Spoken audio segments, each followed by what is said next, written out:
Bueno, ¿hay compañeros, compañeras de Coahuila? Si levanten la mano, por favor. Uy, bienvenidos. Bienvenidos, espero que hayan tenido buen viaje. ¿Hay compañeras, compañeros de Tamaulipas? Eso, muy bien. Felicidades y qué alegría. Ay, me da mucho gusto que haya gente de Tamaulipas. Y supongo que todos los demás son de Nuevo León. Sí. ¿Hay alguien más que no sea de Nuevo León? Eso, ¿de dónde son? Cuéntanos. Pues, ¡ay, wow! ¿De qué parte de Puebla? De Huacán. Ok. Yo te llamarías dicho de Baja Sur. Ajá. ¿Y las compañeras de allá atrás? Aguascalientes. Wow. Chihuahua. Wow. Muy bien. Pues bienvenidas, bienvenidos a todos, todas. Todo eso vamos a platicar hoy. Desde qué es un yacimiento convencional, no convencional, hasta entender un poquito los impactos, entender los impactos y la actual política energética que está priorizando el gas natural, ¿no? Bueno, empezamos por allí. Yo imagino que para este momento la mayoría ya tiene como cierto entendimiento de qué onda con los hidrocarburos, ¿no? Ahí nada más para que tengan claro, nuestro país tiene 150 años, un poquito más de 150 años de historia de hidrocarburos. Los primeros pozos fueron en la Huasteca Potosina y precisamente en Papantla, ¿no? Si se dan cuenta, esta gráfica, o sea, ahí muestra, ¿no? Desde antes de 1869 empezó la industria en el país, y luego fue creciendo la producción de gas y petróleo. La línea roja es el gas y la línea negra es petróleo. Fue creciendo hacia 1970. Si se dan cuenta, la de petróleo creció mucho precisamente por Cantarell, que fue ese gran yacimiento que nos dio la gran bonanza de los hidrocarburos. En realidad, ese fue el momento más alto de producción de hidrocarburos. Luego cae, pero vuelve a crecer hacia 1997 un poquito. ¿Pero qué creen? En 2004, si se dan cuenta, cae la producción de petróleo. Y entonces, desde 2004, estamos experimentando una caída de la producción del petróleo. Y en 2009, este es el gas, dijimos, la línea roja es gas. Desde 2009 estamos experimentando también una caída de la producción de gas, ¿no? De repente como que se recuperó tantito, pero la realidad es que viene en picada. Y eso, déjenme decírselos, la presidenta no lo... Bueno, sí lo han dicho, pero no lo quieren admitir del todo, que estamos en un momento en que la producción de gas no se va a poder recuperar mayormente. ¿Por qué? Vamos a ir descubriendo eso. ¿Por qué? Ahorita vamos a ver. Entonces, en 2004 empezó la caída del petróleo. Actualmente producimos únicamente el 45% del petróleo que consumimos, y del gas estamos produciendo el 67% del gas que consumimos. Aquí, otra vez, estas gráficas muestran, la anterior era la producción, estas son las reservas. Y si se dan cuenta, las reservas también van en caída. ¿Sí? Todo empiezan en 1990, y de 1990 para acá hay caída en las reservas tanto de gas como de petróleo, ¿no? En general, el sector hidrocarburos pues ha ido disminuyendo. La extracción total ha caído un 33% entre 2002 y 2019. Y bueno, también las reservas han disminuido en un 46% solamente entre 2011 y 2021. Y también eso ha impactado en el Producto Interno Bruto, porque al final del día, pues sí es que el gas tenía una participación importante para el Producto Interno Bruto. Y pues actualmente, en términos de presupuesto público para 2021, el sector de hidrocarburos aportaba tan solo en 15% y ha venido disminuyendo, déjenme decirles. Ahí está la gráfica, lo pueden ver también con mucha claridad. Y además de que ha disminuido, el tema es que a la par de que disminuye, se le está inyectando más recurso público. Ese es el gran tema, ¿no? Que tampoco nos lo están diciendo del todo, ¿no? Ahora no solo nos está aportando, sino que nosotros le estamos aportando a Pemex y pues en sí a todo el sistema de hidrocarburos, ¿no? Entonces, este tema de la soberanía energética, que es la gran narrativa en este momento, ¿no? Como de donde se está moviendo toda la política energética en el país, pues es una mentira, ¿no? Porque de entrada, ya lo han dicho, dependemos totalmente de gas, que es importado de Estados Unidos, pero también, pues, el tema de depender principalmente de gas, pues eso no es soberanía energética, ¿no? Aun cuando extrajéramos el gas de México, como lo están argumentando y que por eso dicen que es necesario hacer fracking, pues lo cierto es que ni aún así lograríamos soberanía energética porque estaríamos dependiendo de una sola fuente energética. Y eso no es soberanía energética, ¿sí? Además de que, bueno, ya vamos a ir viendo por qué tampoco es soberanía energética cuando vemos que se desarrollaría principalmente por empresas privadas extranjeras, ¿no? Entonces, bueno, ahí está esa información. La prioridad de este gobierno, desde Andrés Manuel López Obrador, ha sido reducir las importaciones de productos refinados e incrementar la refinación nacional. Por eso es que se compró Deer Park, por eso es que se construyó Dos Bocas, pero lo cierto es que tampoco están resolviendo la problemática, ¿no? Ya lo hemos visto con Dos Bocas, no está alcanzando los niveles de refinación que se estaban pronosticando, y Deer Park pues también ha estado teniendo problemas, ¿no? Entonces, bueno, ahí hay todo un tema en lo de hidrocarburos. Entonces, bajo ese contexto, vayamos a qué entendemos por yacimientos no convencionales y convencionales. Los yacimientos convencionales, a ver, primero, esta es la roca madre, ¿sí? Y de allí van a ir, es esta, la roca madre generadora, que digamos que allí es donde estaba en inicio todo el hidrocarburo. Y que fue migrando durante siglos, ¿no? Fue migrando hacia la superficie y se concentró en bolsas de hidrocarburo, que esas fueron las que empezamos a explotar al inicio de la industria petrolera, ¿no?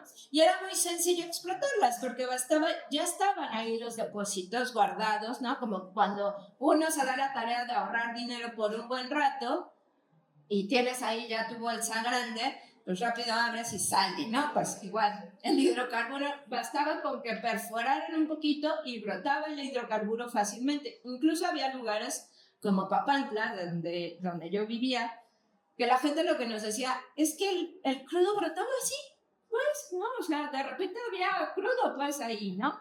Y la gente lo usaba para alumbrarse, incluso como medicina. Recientemente me dijeron, lo usábamos como medicina. Y pues sí, si uno revisa también qué contienen algunos de los medicamentos, pues sí, también tienen derivados del petróleo, ¿no? Entonces, nada más para que tengamos una idea. Esos yacimientos que les llamamos convencionales, porque era muy sencillo explotarlos, se están agotando. Ya casi no nos quedan yacimientos convencionales, que tienen mucho que ver con esta caída, el declive de la producción de gas y el petróleo, ¿no? Entonces, ¿pero qué pasa? Yo les quiero preguntar que cada quien levante algo que traiga en su bolsa, estoy segura de todos traen algo que derive del gas o el petróleo. Revisen en sus bolsas.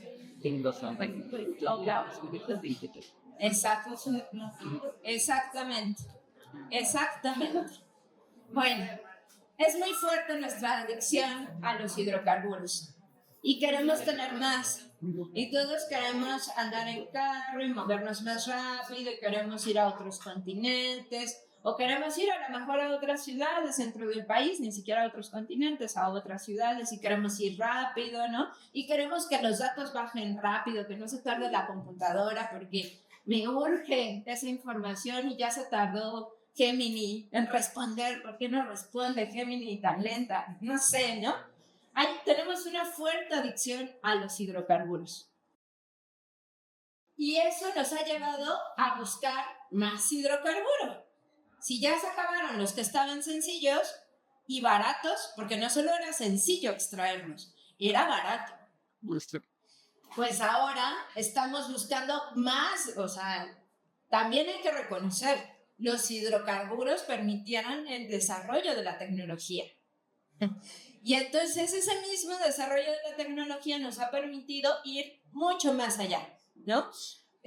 Traspasar las fronteras e ir hasta la profundidad de la roca madre o roca generadora y decir, mira, ahí todavía hay hidrocarburos. Poquitito, como está señalado aquí, ¿sí? Pero allí hay, vamos a sacarlo. Es como cuando en sus casas han hecho mole, espero. y pues luego cuando ya se acaba, pero todavía queda un poquito, si lo limpias bien, todavía sale para un taquito, ¿no? Estaba bien bueno, pues todavía sale para un taquito. Pues igualito. Así, lo último que queda, queremos sacarlo, porque es muy fuerte nuestra adicción. Entonces, desarrollaron tecnología que nos ha permitido tocar esa roca generadora y poder extraer, primero poder observar que allí había hidrocarburo y quererlo sacar. Estos yacimientos son los no convencionales. ¿Sí? Se les llama no convencionales también, no solo porque hay que llegar a esa roca madre, sino porque es más difícil.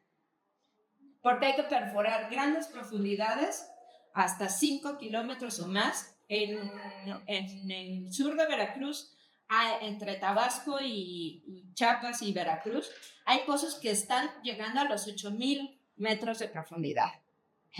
Imagínense nada más, ¿no? No sé si escucharon de la explosión del pozo Crem ahora en marzo. Bueno, ese pozo tenía 8,000 metros de profundidad. Así para que se den cuenta, ¿no? Pero ¿qué pasa aquí? Nada más. En los yacimientos convencionales, digamos que el suelo se ve de esta forma. Hay suficiente espacio, es poroso. Por eso es que puede subir el hidrocarburo, puede salir fácilmente. Pero en los no convencionales se ve así. Es una roca mucho más comprimida que dificulta que se libere el hidrocarburo. ¿Sí? Esto es importante.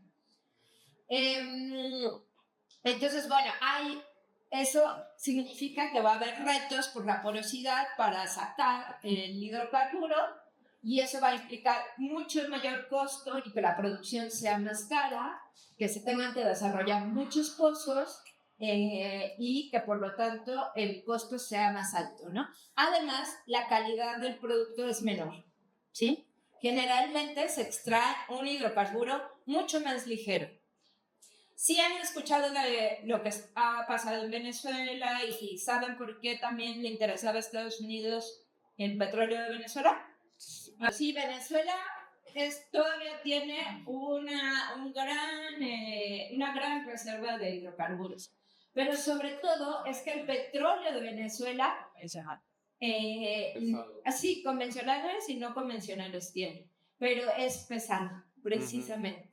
Entonces, eso, si lo mezclan con el petróleo que hay en Estados Unidos, porque ahorita en Estados Unidos principalmente el petróleo que están extrayendo es de los pozos de fracking, pero es un petróleo ligero y para refinarlo no les sirve. Necesitan sí o sí mezclarlo con petróleo pesado.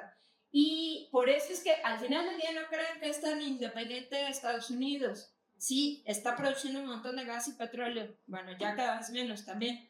Pero necesitaba importar petróleo pesado para la refinería, para poder mezclar su petróleo ligero con ese petróleo y se pudiera refinar, ¿sale?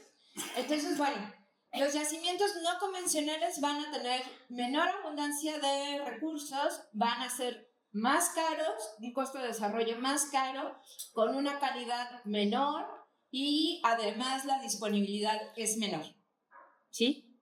Es por eso que luego tenemos estas imágenes. Se tienen que perforar cientos de miles de pozos para poder extraer todo ese hidrocarburo, porque al final del día deben de tener un contacto permanente con toda la roca madre. No es como ya tenías aquí del ahorro y rápido lo sacabas, no, está regado por todos lados.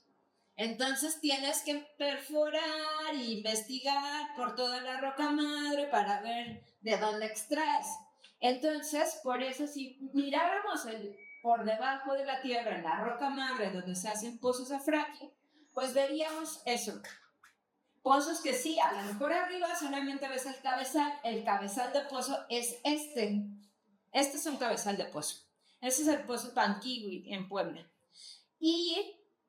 Pero hacia abajo encontraríamos una telaraña de perforaciones horizontales, porque esa es una de las características del fracking. Se perfora primero de forma vertical y luego se hacen perforaciones de forma horizontal para poder alcanzar la mayor superficie de la roca madre. ¿Sí? ¿Sí? ¿Hasta allí vamos bien? Sí. Ok. ¿Alguien tenía duda? No. Ok. Bueno, y hay un poco la infraestructura que se ocupa. Atrás, por ejemplo, en algunos lugares les llaman cigüeñales, en otros les llaman bimbas. Estos son para mantener la producción, estar estimulando constantemente con bombeo neumático la producción de los pozos. Bueno, ahí nada más como las etapas y un poco de la infraestructura asociada. Pues primero hay que hacer exploración, ¿no? Y para hacer exploración, pues se tiene que realizar geoquímica, pero también datos sísmicos. Ahora un poco lo que han dicho es que tenemos suficientes datos sísmicos, mucho más desarrollados, que nos permiten saber que hay ahí adentro muchísimo petróleo, ¿verdad? Se tiene que hacer evaluación, se tiene que hacer, ya finalmente, ya que dijeron, bueno, sí, puede ser que ahí sí podamos obtener suficiente. A eso le llaman los plays, ¿sí? Cuando ya identifican una zona que puede ser atractiva comercialmente. Esto es muy importante. No que si, bueno, es que ahí a lo mejor no es tanto problema ambiental, sino comercialmente nos beneficia, ese es un play, ¿sí? Y bueno, ya el desarrollo implica la perforación, el desarrollo del yacimiento, la geología de producción y el fracturamiento finalmente. Y luego la extracción. Sí. Bueno, y ahí está. Esa es cuando hacen las primeras perforaciones, ponen este tipo de estructuras. Realmente este tipo de estructuras son las que usan en Estados Unidos, en Canadá, en Argentina. En México hay muy pocas de este calibre, así de grandototas. ¿Por qué? Porque en México se ha hecho principalmente para exploración y porque eso es sumamente caro y no tenemos los recursos. O sea, cuando se ha hecho fracking en México ha sido con contratos con empresas privadas extranjeras que tienen la infraestructura y los recursos también. Es que también no quería, porque estoy segura que ya lo han visto muchas veces, que perforamos de forma horizontal, luego de vertical, y que ya una vez que están las perforaciones, se inyecta un cóctel de sustancias tóxicas con muchísima agua. Realmente es que cada vez se usa mayor cantidad de agua. Hace 10 años, en 3 años, decíamos que eran entre 9 y 29 millones de litros de agua, pero hoy en día en promedio están usando 80,000 litros de agua, pero hay pozos que usan hasta 120 millones de litros de agua, ¿no? Así de grave la cosa. Principalmente es agua, el 90% de lo que se inyecta es agua, 9% es arena y el 1% son aditivos químicos. Que sea el 1% no significa que, ay, no, pues es poquito. Pues nada más tantito, ¿verdad? O sea, nada más es el 1%. No, pues no, que creen que eso pues está muy grave porque ese tantito puede ser mortal, ¿no? ¿Qué hay en ese 1%? Hay biocidas, surfactantes que eliminan la tensión superficial, inhibidores de corrosión, lubricantes, gelificantes, disolventes. ¿Para qué inyectan eso? Pues precisamente para que pueda fluir el hidrocarburo, para poder tocar toda la superficie de la roca madre, ¿no? Entonces, cuando dicen, no, es que ya no inyectan tantas cosas malas, no es que no lo hagan porque son ecologistas, ambientalistas, son buenas personas, se tocan el corazón y no. Lo hacen porque encontraron que hay otras sustancias más chidas que les permiten extraer más hidrocarburos. Es la industria, no se olviden, es la industria y la industria es muy mañosa. ¿En dónde se realiza fracking en México? El mapa de su izquierda es el que ha presentado Pemex en su plan estratégico 2025-2035.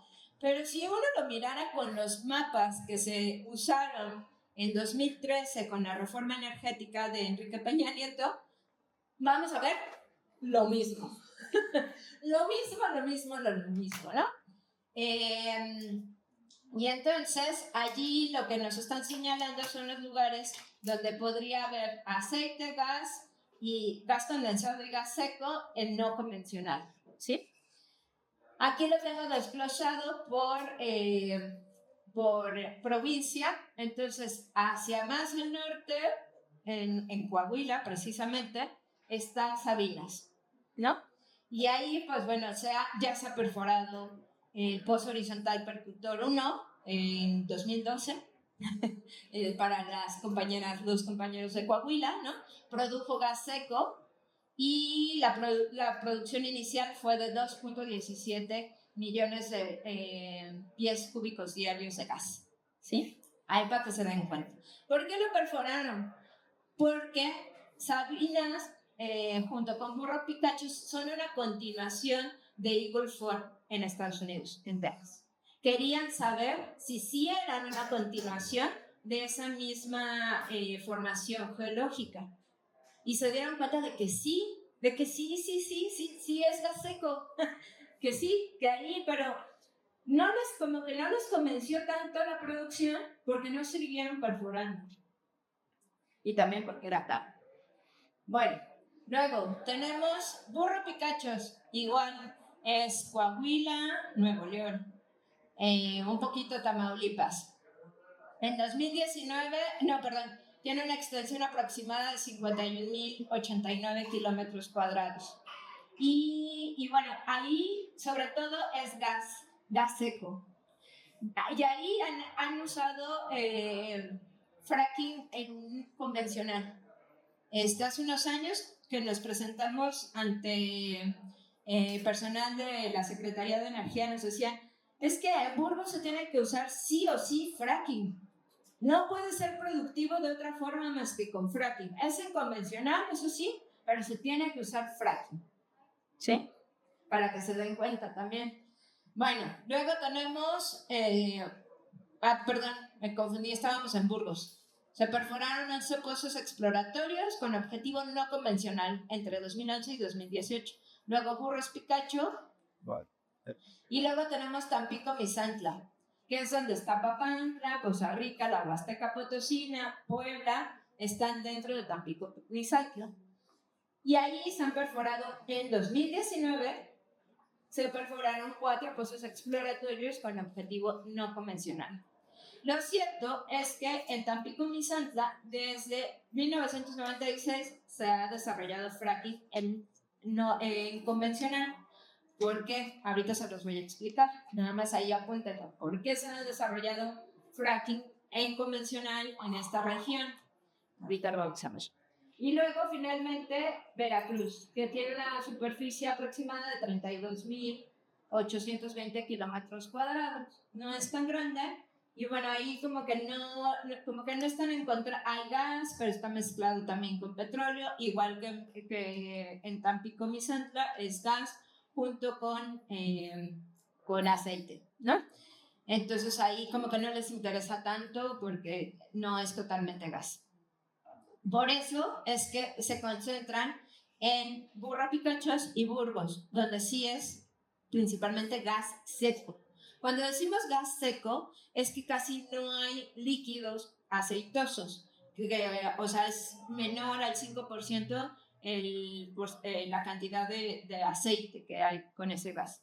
Entonces, el procedimiento de separación es más económico y más sencillo.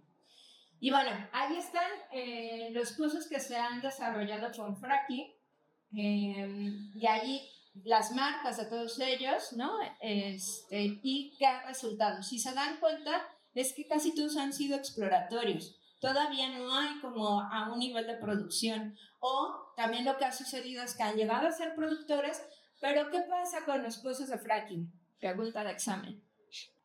Los pozos de fracking declinan en los 5 primeros años de producción.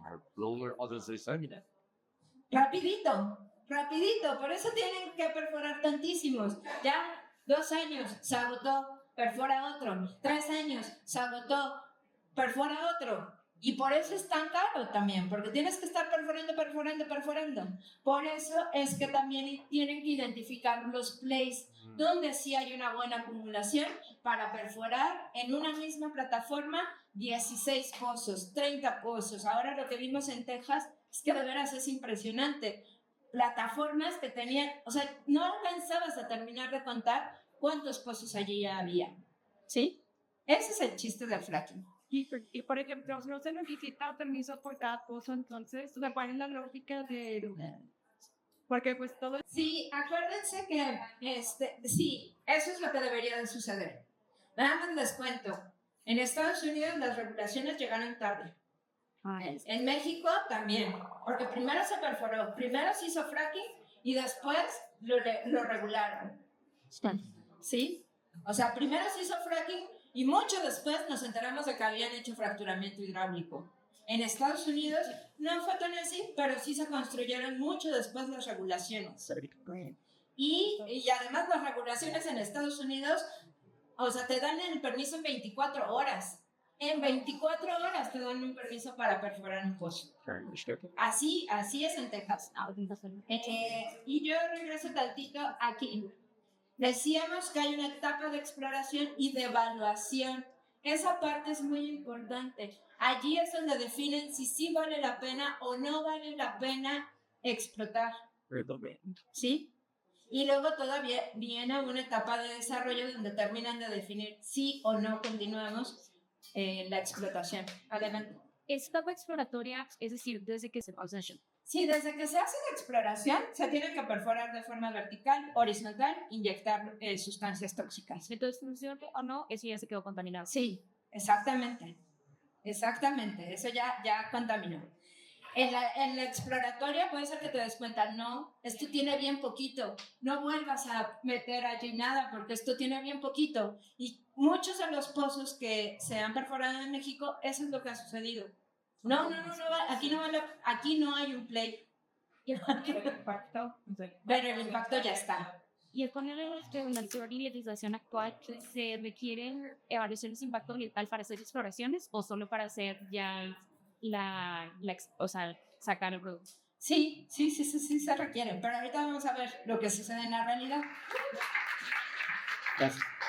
Pues muy breve, un grupo de personas aquí en la ciudad, no sé si por aquí esté Adriana Shmomat, creo que no. Bueno, un grupo de personas de aquí de Nuevo León, de la zona metropolitana de Monterrey, de Ramones, ALE de la Alianza, otras organizaciones de Estados Unidos y de aquí de México, el CEVIDA. Pues en estos mecanismos en el Tratado de Libre Comercio hay un mecanismo que le llaman cualquier persona de los 3 países puede hacer, si así lo considera, ante este mecanismo que le llamamos la Comisión para la Cooperación Ambiental, una solicitud de revisión para validar si los gobiernos de los 3 países que integran el Tratado de Libre Comercio cumplieron justo con lo que decía la compañera, con las regulaciones en materia de impacto ambiental, ¿no? Pues nuestro planteamiento ha sido de que gran parte de los pozos de fractura hidráulica que ahorita mostraba Ale, sobre todo en la zona de Cuenca de Burgos, en la regionalización de Burgos, no contaban con una autorización de impacto ambiental y eso derivaban de que justo todas las medidas que implicó el resolutivo pues las implementaron, ¿no? Pues un proceso que se llevó 6 años. El expediente está en línea, o sea, ustedes pueden buscar así como está este documento.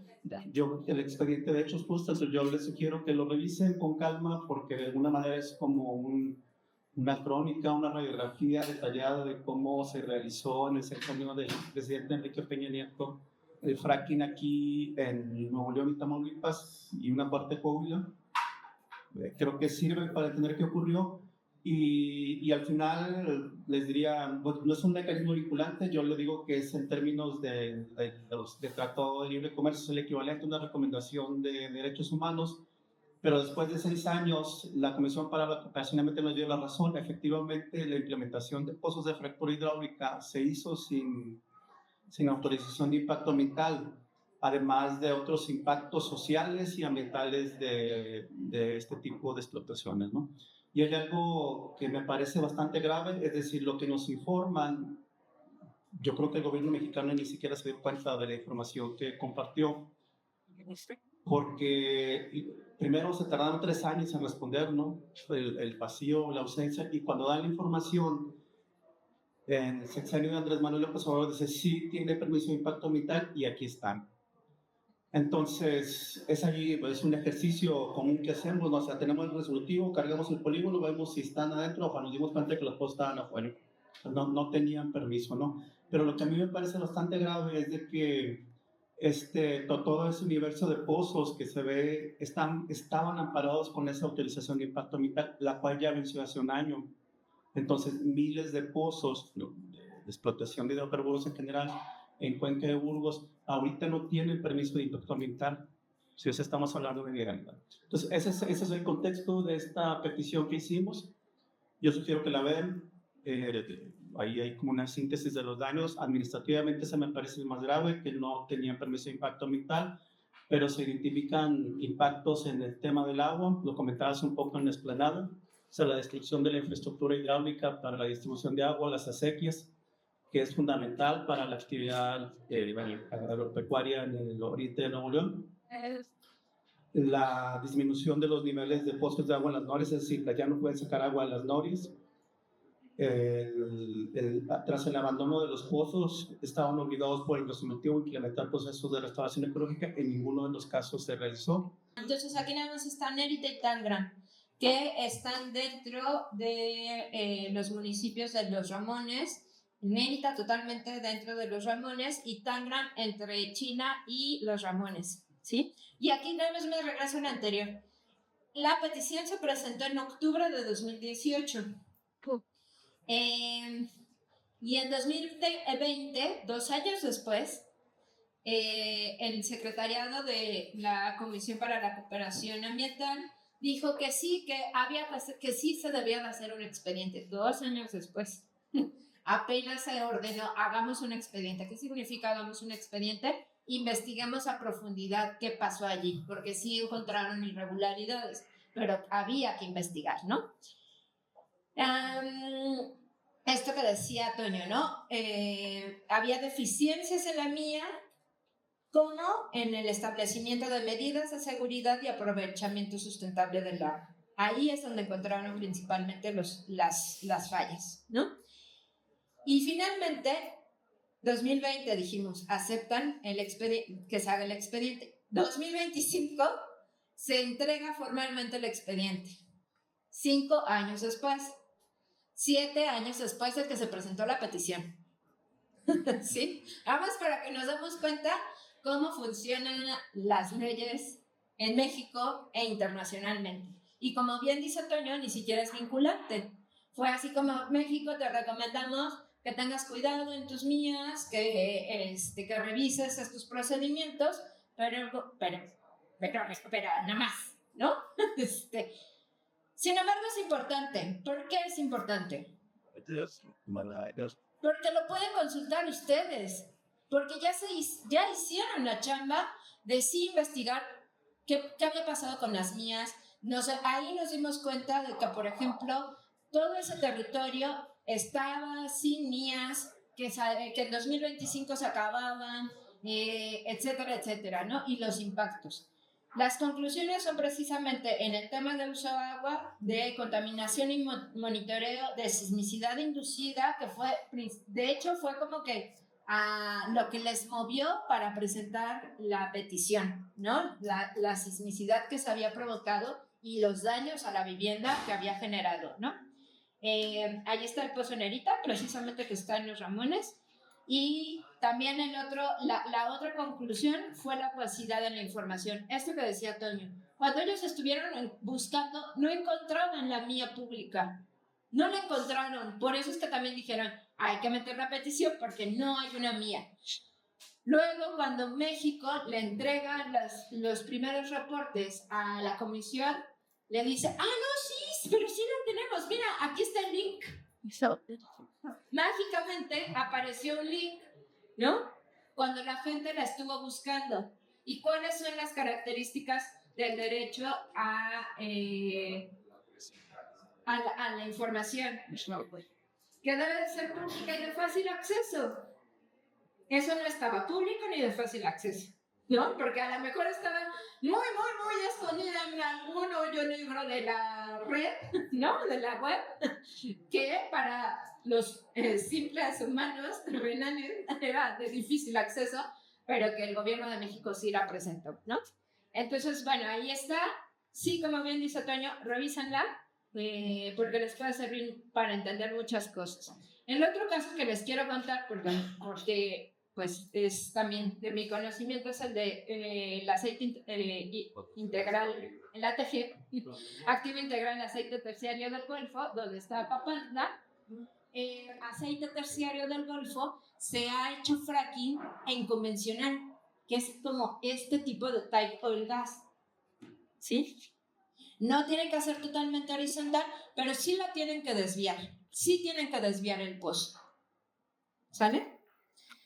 ¿Por qué? Porque sus características, las características geológicas del ATG, descubrieron hacia los 70 es que había muchísimo hidrocarburo allí, pero que era de difícil acceso, que no lo sacaban tan fácilmente, porque son como abanicos, es como una roca en abanico, ¿sí? No con toda la porosidad que quisieran, y por eso tienen que desviar y como ir explorando así, no totalmente para alcanzar toda la roca, pero sí ir desviándose, ¿sí? Entonces en los 70 descubren que hay muchísimo hidrocarburo allí, pero que no lo pueden sacar, no hay tecnología, y se esperan hasta finales de los 90, principios de este siglo, para usar nuevas tecnologías y hacer fracturamiento de estos pozos, ¿no? Se ha hecho en 9 municipios de Veracruz y 3 de Puebla. Bueno. ¿Y qué creen? Lo que decían, pues es esto que ya sabemos, ¿no? Para que sea realmente productivo comercialmente, se necesitaban perforar 110,000, casi 111,000 pozos. Lo cual, la misma Comisión Nacional de Hidrocarburos decía ya desde 2010, eso era operativamente imposible.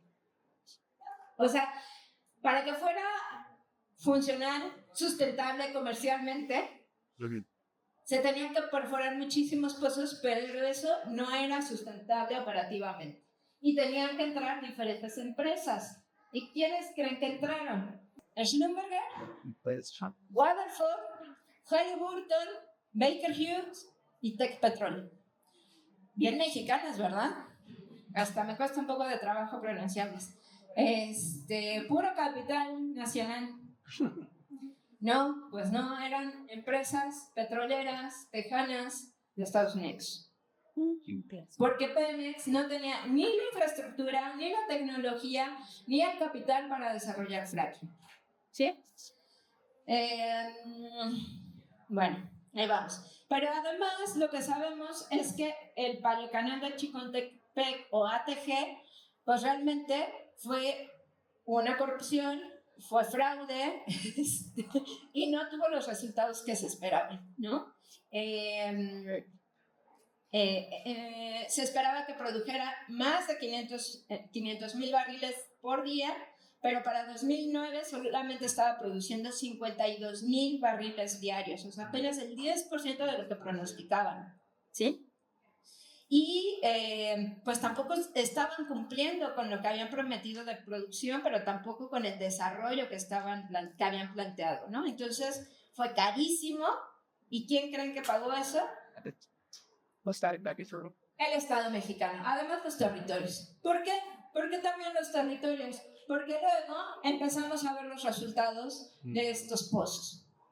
Esto es en Tihuatlán, precisamente cerca de un pozo de fracking, y lo que vemos es líneas que se rompen, que tienen fisuras y que dañan los cultivos. Arriba hay un cultivo de cítricos y eso está dañando ese cultivo. ¿Qué otras cosas? Pues gas venteado, quemadores aledaños, derrames, explosiones, uso discrecional de agua, depósitos de aguas residuales congénitas, muchísimos camiones circulando todo el tiempo, las 24 horas del día, y bueno, muchísimos peligros, ¿no? Por la cercanía de los ductos. Un día tienes una explosión y al otro día tienes un derrame y al siguiente tienes una fuga. Entonces es de veras un cóctel allí lo que está sucediendo en ese territorio.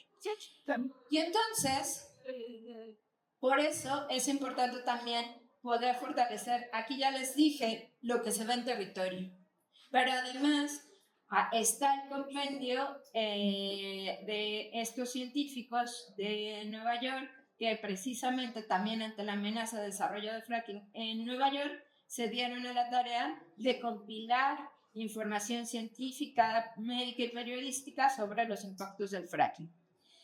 Ese compendio tiene más de 2.300 artículos que son revisados por pares, eso lo califica como altamente científico, y es acceso público. La última edición, o la más reciente edición, es de 2023.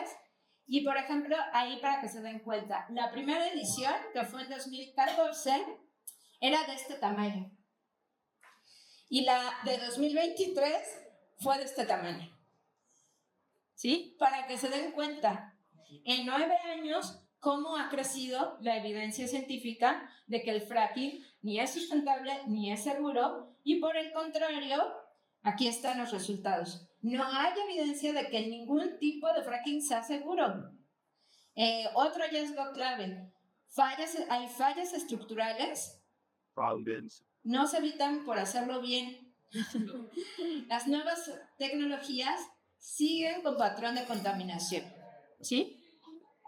La regulación tampoco logra evitar los daños. O sea, esto que comentaba la compañera, bueno, pero ¿qué no regulan? ¿Qué no hacen las mías? Pues aun cuando las hicieran y todo estuviera perfecto administrativamente, ¿qué creen? La realidad es que la tecnología tiene fallas. Muchas fallas. Sí, puedes, sí, por favor. Y aquí están.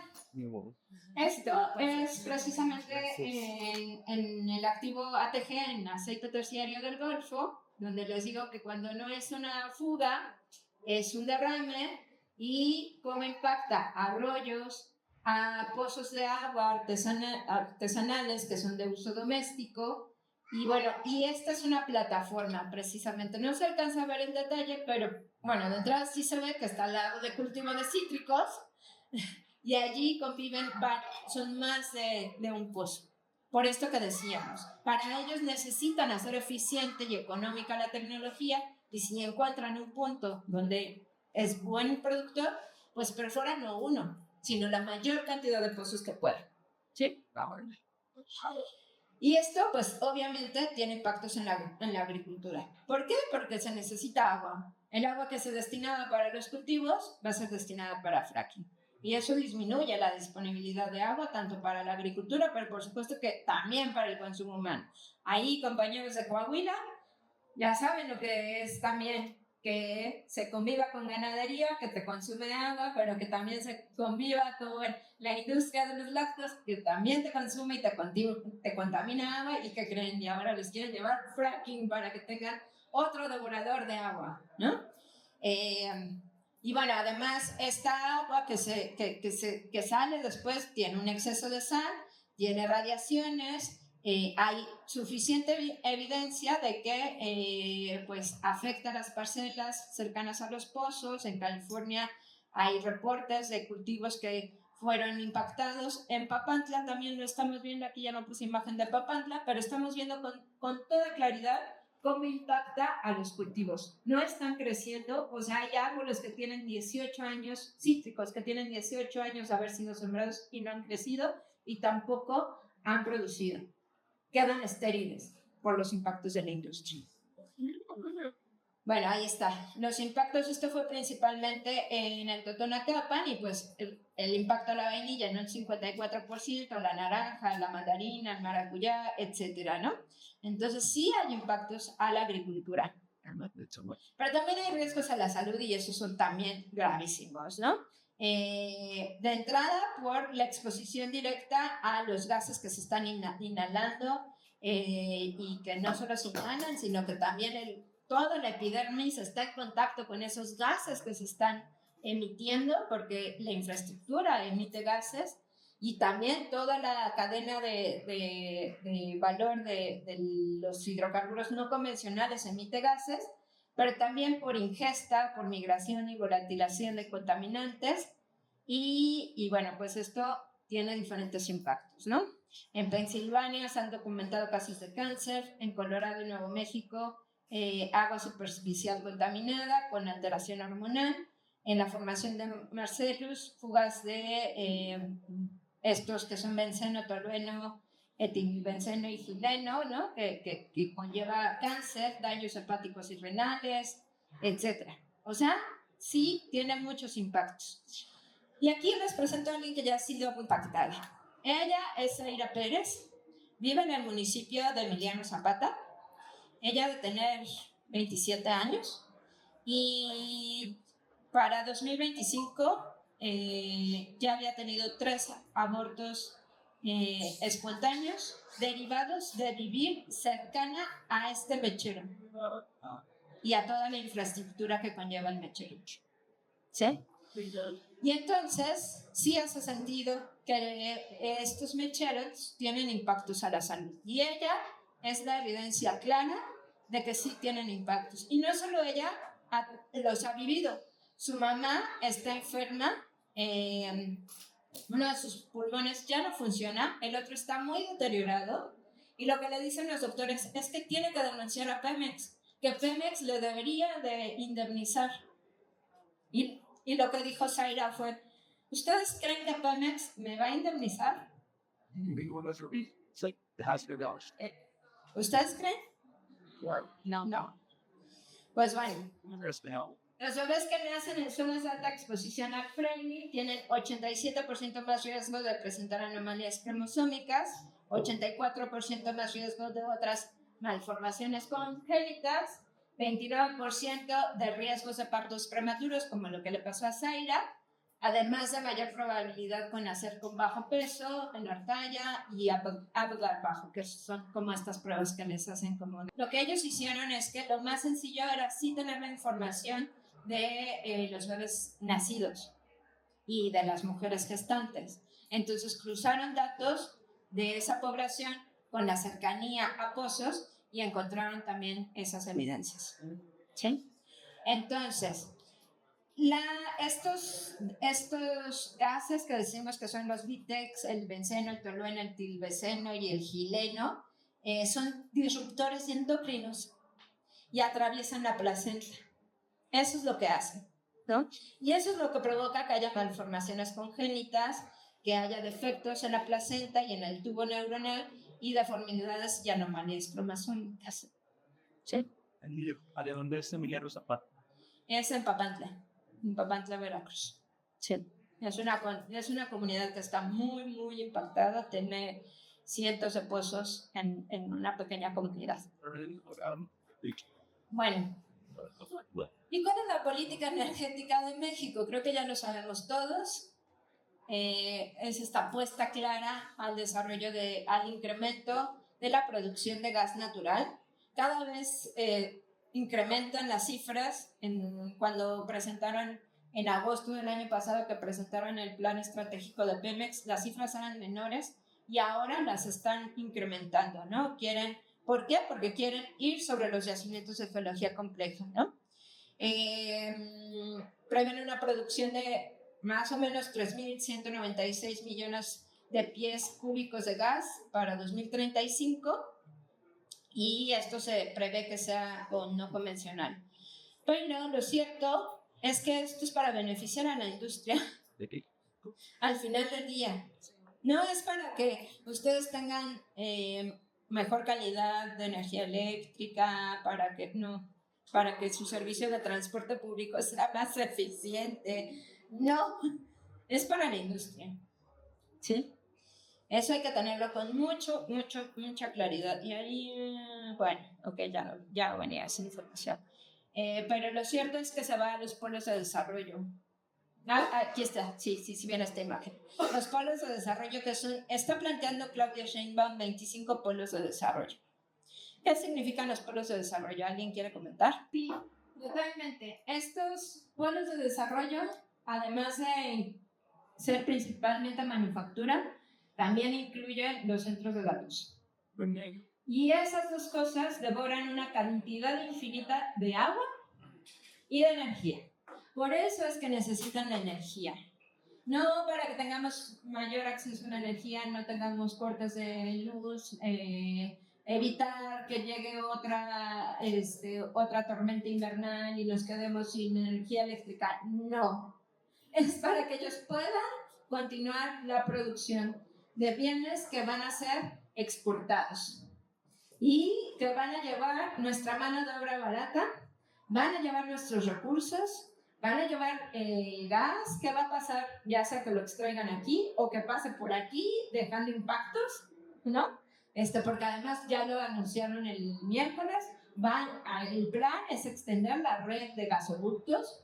Tenemos una inmensa red de gasoductos que ha crecido muchísimo en los 30 años y que está principalmente inutilizada, o sea, no se ocupa toda la capacidad de los gasoductos. Nada más contarles que el gasoducto Tuxpan-Tula, el puerto sureste que va de Tuxpan hacia Coatzacoalcos, que fue carísimo, que lo hizo TC Energy, sí, TransCanada, que anteriormente era TransCanada y que hoy es TC Energy, fue carísimo y México está pagando por el derecho de uso de algo que no está usando. O sea, no están transportando gas allí, pero sí estamos pagando anualmente un monto estúpidamente inmenso por el derecho de uso. Es como cuando quieren contratar en gimnasio, pero nunca das, ¿no? Y estás pagando mensualmente la cuota, pero nunca lo ocupas. Y dices, pero es mi plan de salud. Acá dicen, pero es nuestro plan de eficiencia energética, porque gas natural transición energética, y lo meten dentro del anexo 16, que es de cambio climático, se paga desde el anexo 16 de cambio climático. Ese derecho de uso del gasoducto Portal Sureste se paga con el anexo 16. ¿Sí? Listo. Pero la buena noticia es que sí hay territorios libres de fracking, o al menos se han declarado desde el derecho a la libre determinación de los pueblos originarios en diferentes pueblos de la Huasteca Potosina, del norte de Puebla, del sur de Veracruz y de Chiapas, se han declarado como libres de fracking, ¿no? En este momento hay un proceso intenso en la Huasteca Potosina donde ya más de 200 comunidades, ejidos, se han declarado libres de fracking, ¿no? Y se está buscando que también hacia la zona de Totonacapan, que ha sido una zona sumamente afectada desde el siglo pasado, también pueda declararse libre de fracking. Entonces, bueno, pues esta es la invitación para que también aquí busquemos que los territorios y las comunidades que estarían tentativamente afectadas se pudieran declarar libres de fracking. Porque luego también en la alianza hemos buscado también la prohibición desde el principio precautorio.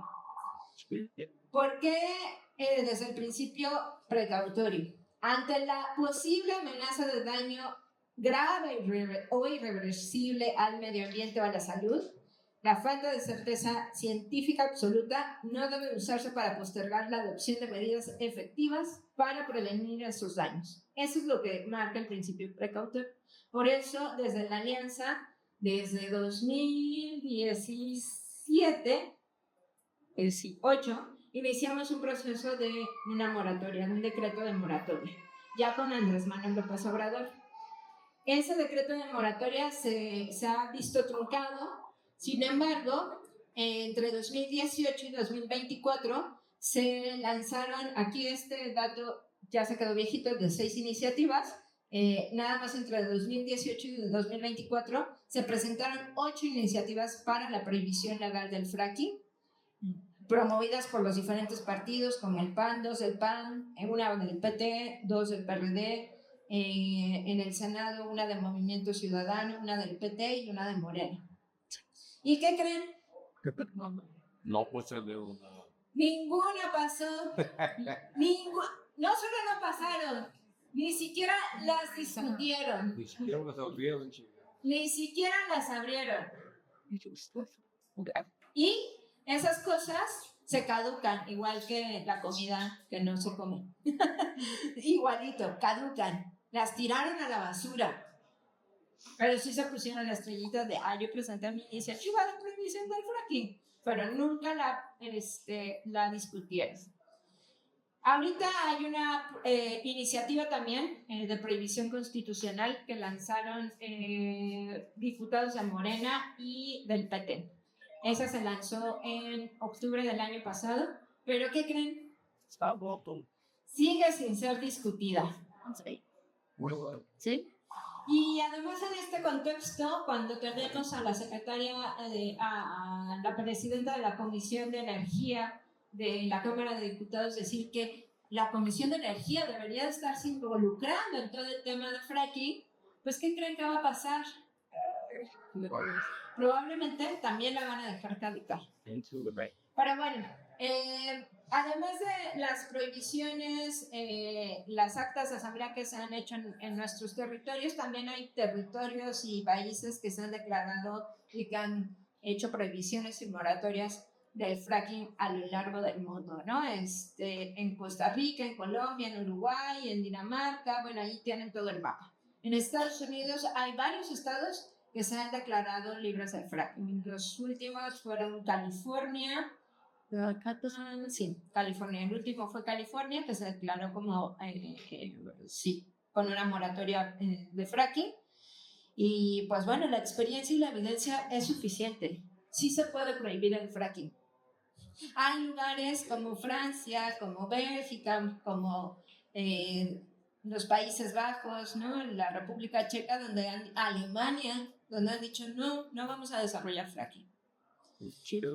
Y tanta.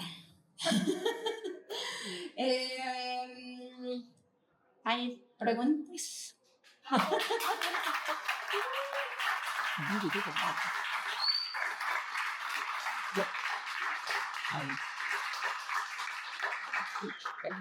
¿Hay preguntas? Amigas, amigos, sí, adelante las. Voy pasando. Ok, sí. Y por eso me refiero, en cuestión del beneficio de estas exploraciones de fracking que se hacen en México, sabemos cómo era ese convenio con las empresas privadas y cuánto se nos beneficiaba por así decirlo nosotros, o era un porcentaje, o solamente les rentamos el espacio, o algo por el estilo, o sea, la concesión, ¿cómo era ese beneficio a mí?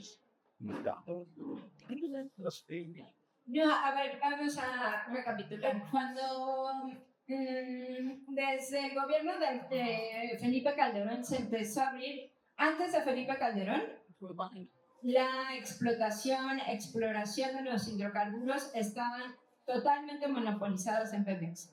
No había posibilidad de que nadie más tocaran los recursos de la nación. Eran de la nación y nadie más que Pemex los tocaba. Felipe Calderón hace una reforma energética donde él es el primero que abre la posibilidad a una especie de contratos con la industria. Por eso es que en 1996 se empieza a realizar en ATG con la figura de contratos. Luego Enrique Peña Nieto lo legaliza. O sea, Enrique Peña Nieto dice, es prioridad de la nación, los hidrocarburos son prioritarios sobre cualquier actividad, si hay una escuela allí, si hay un cultivo allí, lo que sea, es prioritario la exploración y la extracción de los hidrocarburos. ¿Y cómo lo vamos a hacer? Pues lo va a hacer Pemex por sus asignaciones, entonces se hizo como esta figura de las asignaciones para Pemex. Dijo, primero, acuérdense que se hizo las rondas, eran 5 rondas, que eran como, vamos a hacer una subasta, tal cual, del territorio al mejor postor, ¿no? Y lo vamos a hacer en 5 rondas. ¿Quién da más? ¿Quién da más? Y en esta primera ronda vamos a subastar polígonos de convencional, polígonos de no convencional, ¿no? Afortunadamente las rondas de no convencionales como que no iban fluyendo, realmente es que no hubo mucho éxito y era igualmente bajo, o sea, primero se le dio a Pemex antes de que se subastara, antes de que salieran las rondas, se le asignaron a Pemex ciertos polígonos como para dejarle que sí pudiera producir, ¿no? Pero luego había otros polígonos que eran los que entraban a la subasta, a esas rondas. Y esas eran bajo contratos. ¿Sí? Luego con Andrés Manuel López Obrador dice, no, ¿cómo se les ocurrió a esos neoliberales? ¿Cómo se les ocurre que el capital privado va a tocar los tesoros del país, los hidrocarburos del país? Solo Pemex. Y entonces quitaron otra vez, pero se mantuvieron los que ya estaban dados. Los contratos que ya estaban dados se mantuvieron. ¿Sí? Por eso es que todavía se escuchó de algunos contratos, algunos que las mismas compañías dijeron, no manches, aquí no estoy sacando nada, estoy metiendo lana y no saco nada. Y entonces alguien más lo compraba. Sí. Pero luego llegaba alguien más y se daba cuenta también, no, esto no produce nada, ya no quiero vender. ¿Sí? Bueno, y ahora con Claudia Sheinbaum, que con ella también hizo su reforma energética y regresó la posibilidad de los contratos mixtos. Bueno, entonces, esto que se podría desarrollar de fracking sería bajo la figura de contratos mixtos. Sí hay algunos cambios, porque con Peña Nieto primero se hicieron las asignaciones para Pemex. Ahorita hay como los contratos mixtos sí obligan a que haya un mayor porcentaje en manos de Pemex, pero la posibilidad de que sí entren capitales privados. ¿Sí? Entonces ahí está gran parte de la discusión. Por eso es que está muy en duda que vaya a suceder, porque no sabemos si realmente, o sea, lo que ha estado saliendo como en prensa es que tampoco hay empresas que están muy interesadas en invertir. Porque ven que la cosa puede ser que no funcione.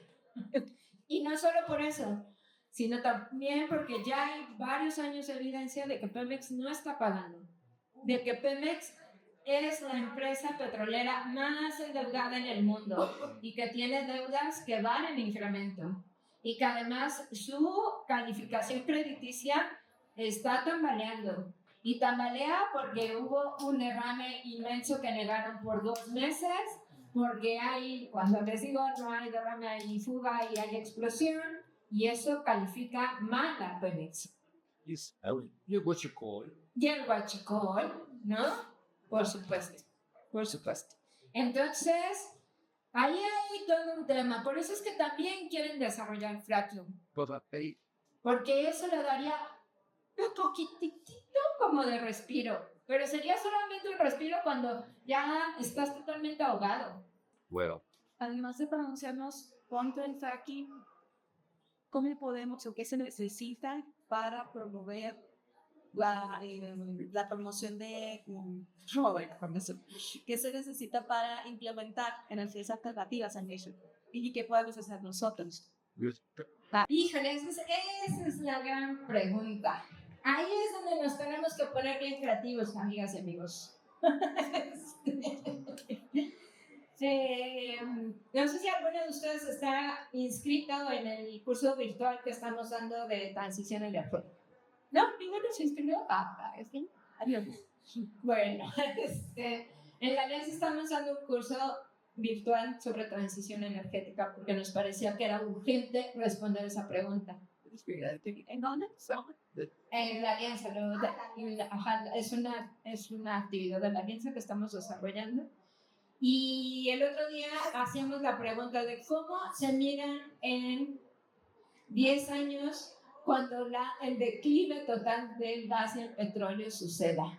¿Qué se imaginan haciendo? ¿Cómo sería su vida? ¿Ya lo han imaginado? Vamos a seguir viajando por el mundo, vamos a seguir consumiendo productos del otro lado del planeta habitualmente. Eso nos tendríamos que estar replanteando. Es una pregunta que no solo le tenemos que hacer al gobierno, nos tenemos que hacer a empezar por nosotros mismos. Porque sí, decimos que la suma de fuerzas hace que dos piensen mejor que uno, pues también tenemos que pensar desde el uno, porque el uno también es el todo. Y cuando empezamos a pensar que nosotros somos parte de todo el problema, yo no estoy diciendo que, nada más, bueno, sí, ya no voy a usar popote, decir, no, o sea, sí también exigir, pero también pensar qué voy a hacer yo, cómo me imagino después, cuando esto ya colapse. No nada más decir, ya, no es fracking aquí porque mi territorio, porque mi aire, porque mi agua. No. ¿Qué estoy haciendo yo también, no? Pero más allá de eso, también es importante pensar que la transición energética tiene que ser justa. Tiene que haber un proceso de democracia energética. Porque al final del día, ya lo dijimos hace un rato, esta energía que se pretende producir, explotando el territorio con fracking, ¿a quién va a beneficiar? A la industria. ¿Eso es democracia energética, compañeras, compañeros? No. No. ¿Eso es soberanía energética? No. Entonces tenemos que construir procesos de democracia energética. ¿Dónde es donde se necesita la energía? ¿A quién le está faltando la energía? ¿Quién está acaparando la mayor cantidad de energía? Y ahí se me olvidó poner ese gráfico. Porque cuando uno revisa quién es el mayor consumidor de gas fósil en el país, mal llamado natural, adivinen quién es. La industria solita consume el 63% del gas fósil que estamos produciendo e importando. Y luego el consumo doméstico apenas es como el 27%. Así de grave la cosa. ¿Sí? Entonces tenemos que plantearnos esas preguntas urgentemente. Y sí, luego tenemos que decir, queremos renovables, pero también tenemos que preguntarnos, ¿cómo queremos las renovables? ¿Para quién van a ser las renovables? ¿A quién va a beneficiar las renovables? ¿Y quién las va a desarrollar? Vamos a decirle, sí, pues que venga otra vez Iberdrola a poner sus parques eólicos. No, que venga Mitsui, que también está haciendo parques solares. No.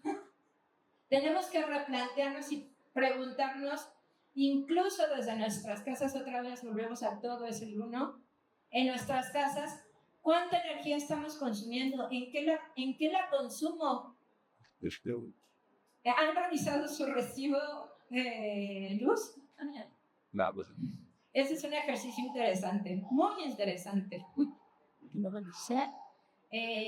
Entonces, hay que pensar en eso, pensar cómo podríamos resolver desde lo local nuestras necesidades energéticas, porque también les aseguro que si revisamos nuestro recibo de luz, pues a lo mejor nos vamos a dar cuenta de que no consumimos tanta energía eléctrica.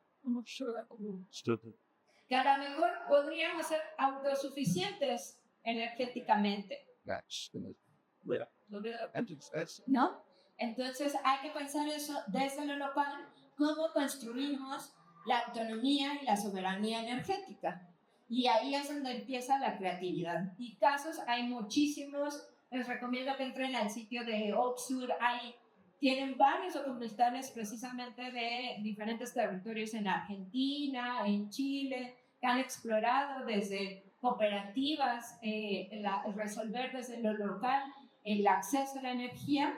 Y también creo que algo que es fundamental y que ahora en mi colectivo Corazón tenemos un proyecto que se llama Semillero de Energía.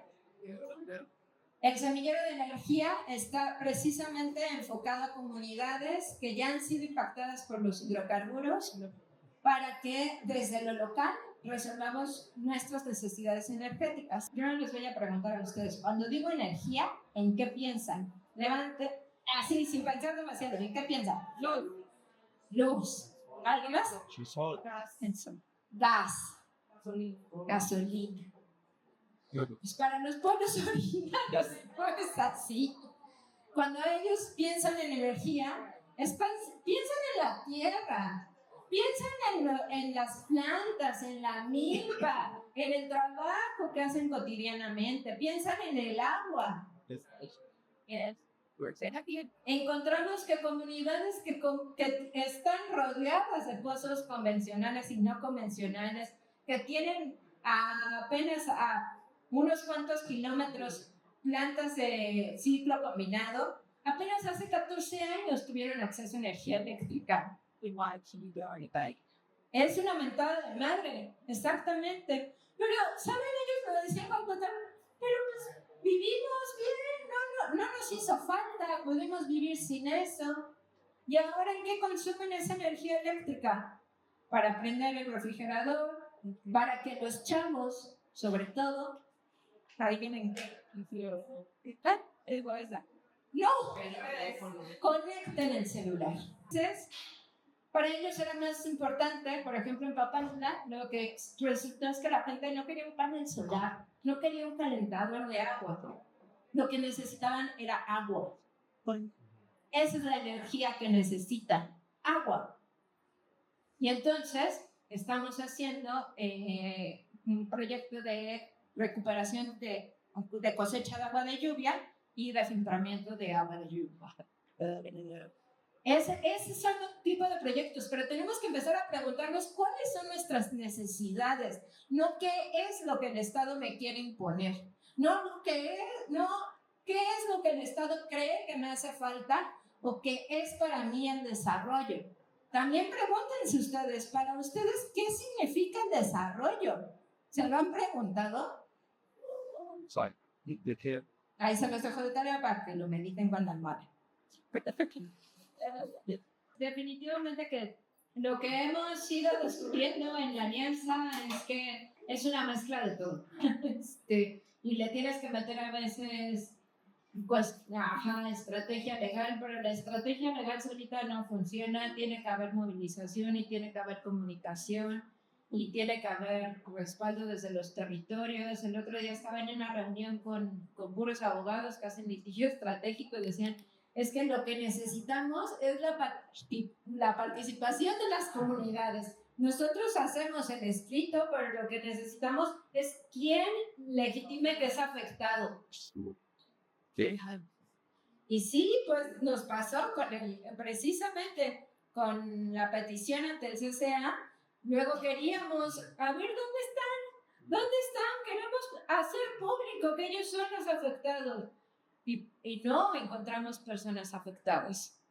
Estaban las evidencias de la afectación, pero las personas no se querían presentar como afectadas.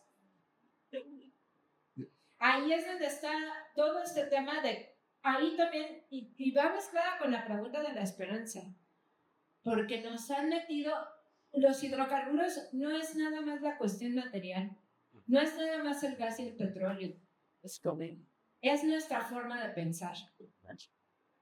Y los hidrocarburos lo que han facilitado es la velocidad, por ejemplo. Las rápidas soluciones, las soluciones inmediatas. Cuando decimos, es que el escenario es tan desesperanzador, es porque queremos las soluciones y la esperanza ya. Ahora que se resuelve el problema, que ya no haya fracking. ¡Pum! No, hay que esperar. Hay que esperar.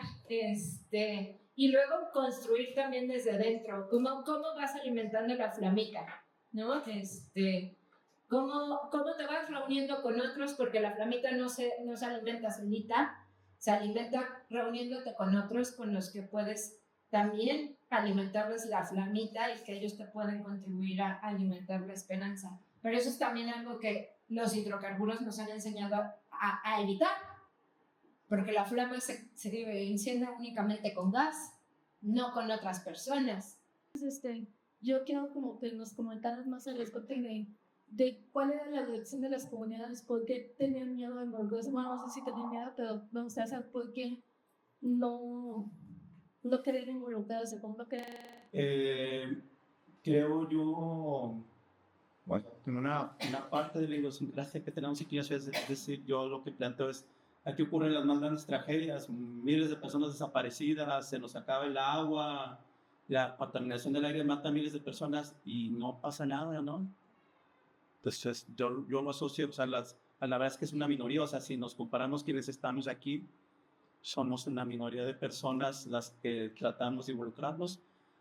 Eso es como un primer acercamiento. Yo también lo hablo desde el privilegio, es decir, yo puedo estar aquí porque tengo resuelto mi sustento cotidiano, tengo un salario digno, la gente que anda trabajando, o sea, no es que no esté sensible. Yo me he dado cuenta en las manifestaciones del transporte público que la gente que está haciendo el camión pasa y te dice te apoyo, pero se tiene que ir a su casa. O sea, creo que no es tan sencillo de responder. O sea, hay circunstancias conjunturales, individuales de quienes se involucraron en esto, pero sí hay un estado de las cosas que no favorece, que aunque querramos, no siempre se puede, ¿no?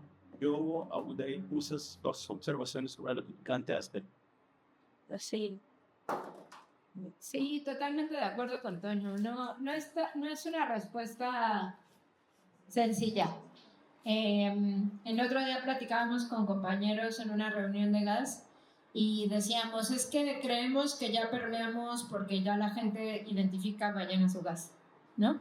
Sí. Pero luego estando en una manifestación de ballenas y gas, puedes escuchar a un compa obrero que dice, ¿qué ballenas? A mí con que me den de comer. Yo necesito resolver el día a día. ¿Cómo voy a defender las ballenas cuando yo lo que necesito es resolver que en mi casa haya comida todos los días? Y sí es cierto, la gran mayoría de la población en este país está en esa lucha. Su lucha es la continuidad de la vida, el día a día. Entonces también es como también identificar, como decía Toño, pues ese privilegio que tenemos y también como ser sensibles, porque a veces como que es muy sencillo decir, pero es que ¿por qué no se organizan? ¿Por qué no? ¿Cómo no se dan cuenta de que van a ser afectados? Sí. Y creo que es también ser sensibles ante eso, ¿no? Como poder entender que hay múltiples realidades más allá de la propia y ser como empáticos con esas realidades y también que eso nos motive a movilizarnos, ¿no? Sí, a lo mejor. Y creo que eso fue realmente lo que llevó a que sucediera el caso, el expediente de hechos, que hubo quienes se conmovieron ante esa falta de respuesta, ante ese poder de ser sujeto de derecho. Y entonces te movilizas. Hay quien no le da la vida para ser sujeto de derecho. Movilicémonos los que sí podemos movilizarnos para hacer que los otros logren, por por nuestra vida ser sujetos de derechos o alcanzar ciertos derechos, alcanzar que sean reconocidos. Porque hoy sí, a lo mejor no los conocemos físicamente, pero sabemos por el expediente que fueron afectados, que sus fuentes de agua fueron afectadas. Como, ¿en qué te beneficia sumarte? Ajá. No, ¿en qué te beneficia aunque no puedas venir al meeting, pero que puedas hablar con tu familia de esto? ¿No? Creo que a veces sí conviene como pensar todas las aristas de una situación. Las buenas, las malas, las tibias, las frías, las calientísimas, ¿no? Todo hay que pensarlo. Y lo otro es también como esa capacidad de empatía, decíamos, pues sí, a lo mejor no están, pero si yo estoy, es como si también ellos estuvieran. O sea, pensemos cómo hacen las microrrisas, los organismos que están que son chiquititos, que no alcanzamos a ver, y ellos trabajan así, porque saben que lo que ellos hacen les beneficia a ellos y a todos. No es únicamente un beneficio personal, individual. Tenemos que pensar más allá de eso. Y otra vez, eso es algo que no se insertaron también con la industria y con los hidrocarburos y con el pensamiento occidental individualista, ¿no? Entonces, si podemos pensar más allá, ya vamos de gane, ¿no? Y lo que hacemos nosotros beneficia al de al lado, al de más allá y a la siguiente generación, no solo al que estoy viendo aquí, beneficia también a la siguiente generación. Están enfocados en desinformar a la gente, poderlos tan invierten tanto dinero en desinformar, en generar conflicto entre nosotros para que no nos organicemos. Entonces, ese es un pensamiento que me ayuda mucho, el entender, no, esta narrativa de las estados es narrativa del propio imperio, ¿no? La propia narrativa de los extractivistas, de los colonizadores, de los explotadores. Entonces, creo que es bien importante como tener eso bien en cuenta. O sea, esas narrativas que muchas veces tenemos en la cabeza que obviamente es completamente humano el sentir que no hay futuro, pero sí hay futuro. Sí hay futuro, pero tenemos que, como dice la compañera, que pensar fuera de la caja, pensar más allá del petróleo, pensar más allá de gas natural, ¿no? Bueno, ¿qué alternativas tenemos? O sea, ¿qué alternativas tenemos? Yo muchas veces pienso bueno, ¿y qué pasa si un día abro la llave y ya no hay agua? Lo he pensado mucho y es un pensamiento que tengo recurrentemente y digo, yo estoy muy a gusto aquí en mi casa, en la comodidad de alguna organización, pero hay comunidades que no tienen agua, que eso ya les pasó. Hay comunidades en muchos otros países que ya vivieron un día cero, por ejemplo, en el caso del agua, que ya lo han vivido. Y es como, ¿a poco voy a estar aquí a mí me pase, no? Hay que comenzar a caminar con más sentido, entendiendo que es una lucha justa, que es una lucha que tiene sentido, que es algo que promete, es una promesa de que en el futuro vivamos una realidad distinta, pues como... La mente y al corazón, el caso de un municipio en la Sierra Nororiental de Puebla, se llama Cuetzalan. Cuetzalan del Progreso se llama. Y es un municipio que tiene cerradas las puertas al fracking, a la minería, a las megatiendas, a las formas extractivas de comercio, de turismo y demás, por un instrumento que construyó la comunidad y que logró sancionar a rango constitucional en 2010, un programa de ordenamiento ecológico territorial que tampoco llegó de la nada, ¿no? O sea, Cuetzalan del Progreso es un municipio donde radica un ejemplo a seguir en organización comunitaria y productiva, ¿no? Que es la Unión. Fue un proceso en donde el municipio, a petición de la comunidad organizada, acompañados por la Universidad Autónoma de Puebla, una capacidad pública, hacen este ejercicio de ordenamiento ecológico territorial, lo aprueba el Cabildo y lo llevan al Congreso del Estado de Puebla. Entonces, ese ordenamiento ecológico territorial no es solo un instrumento municipal, sino que tiene rango constitucional dentro del Estado. Y si cualquier autoridad que llegara quisiera cambiarlo, pues necesita una mayoría en el Congreso del Estado para poder empezar un proceso y modificar ese instrumento, ¿no? Entonces, es un municipio, pues eso, no urbano, es un municipio productor de café, es un municipio en la sierra, pero que cuenta con un instrumento que le protege el territorio de varios intentos extractivos como este. Tienen esa barrera, ¿no? Tienen esa defensa. Y entonces hace rato que hablaban de autoridades locales de aquí de Nuevo León que han estado preguntando qué hacemos, pues ¿por qué no exploramos esas vías también, no? O sea, de pronto no es que sean la protección definitiva, pero le complicas el camino a los grupos extractivos y a las políticas de Estado y a los cambios en la temperatura geopolítica, que son al fin y al cabo lo que está reactivando en este momento la amenaza del fracking sobre los territorios. Pero entonces, también de manera proactiva, qué salvaguardas pueden ir construyendo las comunidades y cómo se pueden construir esas salvaguardas superando muchas de estas falsas dicotomías, ¿no? O sea, en Cuetzalan no se andaban preguntando si la administración municipal era de tal o de cual color. Era, señores, esta administración está para servirnos a nosotros y para defender al territorio en los términos en los que la comunidad quiere habitarlo, ¿no? Entonces, creo que hay muchas lecciones que podemos aprender de nuestras hermanas y hermanos mayores en las comunidades originarias. O sea, no me fui tan lejos a la autonomía zapatista. Estoy hablando de un municipio que con las reglas de la burguesía y del Estado liberal han logrado tener esas salvaguardas.